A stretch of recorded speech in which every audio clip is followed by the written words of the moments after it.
Emeka arrived in Lagos with dreams as vast as the city itself. The small suitcase he carried from his village contained not just clothes, but the collective hopes of his family, the first to attend university. His father had sold 2 plots of land to pay for his education at the prestigious University of Lagos. "You will make us proud," his father had said, his weathered hands gripping Emeka's shoulders firmly on the day he left. The sprawling campus intimidated him at first, but Emeka adapted quickly. He found affordable accommodation in Yaba, learned to navigate the chaotic Danfo buses, and embraced the frenetic rhythm of city life. By his second year, he maintained solid grades in his engineering program and even secured a part-time job at a cyber café to supplement his modest allowance. It was at this cyber café that he first saw Amara. She walked in one evening dressed in clothes that spoke of wealth Emeka could only imagine. When she smiled at him, something shifted in his universe. "You're different from the other boys here," she told him after several weeks of casual conversation. "You have ambition. I like that." Their relationship blossomed quickly. Amara showed him parts of Lagos he never knew existed: expensive restaurants in Victoria Island, exclusive clubs in Lekki. She never allowed him to pay, dismissing his offers with a wave of her manicured hand. "My uncle owns a shipping company," she explained vaguely when he asked about her wealth. "I help him with some business. I'll introduce you when the time is right." Emeka fell deeply, blindly in love. When Amara began sharing stories of investment opportunities, special foreign exchange deals that could triple money in months, he listened with rapt attention. "My uncle's contacts in the banking sector make it possible," she explained, "but it requires capital up front." At first, Emeka gave her his savings, 150,000 naira he had accumulated from his cyber cafe job. When that yielded a small return, he was convinced.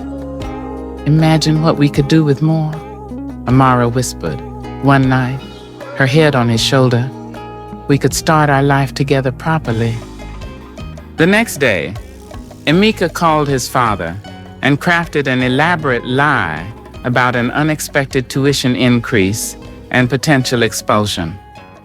With heavy hearts, his parents sent him their remaining savings, 800,000 naira, money meant for his younger siblings' education. 2 days after receiving the money, Amara disappeared. Her phone went dead. The address she had given him led to an empty apartment. The investment returns in his bank account vanished as mysteriously as they had appeared. When he visited the shipping company she had mentioned, nobody had heard of her uncle. Shame consumed him. He stopped attending classes, unable to concentrate. His grades plummeted. Final warning letters from the university went unanswered. Eventually, he was expelled, 3 courses short of graduation. The thought of returning to his village as a failure was unbearable. How could he face his father, who had sacrificed everything, or his mother, who had bragged about her university son to anyone who would listen? Emeka moved to a squalid room in Mushin, taking odd jobs to survive. Sometimes he'd wander back to the university gates, watching students his age graduate, their futures bright with possibility. One rainy evening, sitting on a bench outside a closed shop, he met Jacob, an older man who recognized the hollow look in Emeka's eyes. "Your story isn't finished," Jacob said after Emeka reluctantly shared his tale. "Mine wasn't either, when something similar happened to me 15 years ago." Jacob had rebuilt his life after being scammed, eventually establishing a small but successful printing business. He offered Emeka a job and, more importantly, mentorship. Your village didn't send you here to give up, Jacob reminded him. They sent you to learn.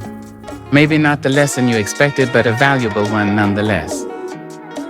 Slowly, painfully, Emeka began to rebuild. He saved enough to enroll in evening classes at a polytechnic. He wrote a long, difficult letter to his parents, explaining everything: the deception, his shame, and his plans to make amends. Their response came 2 weeks later, not with the condemnation he expected, but with forgiveness that broke the dam of emotions he had built around himself. A man is not measured by his falls, his father wrote, but by how he rises after each one. Lagos had taken much from Emeka, but in the wreckage of his naivety, he found something unexpected: resilience. The city hadn't finished with him, nor he with it. This time he would navigate its waters with eyes wide open.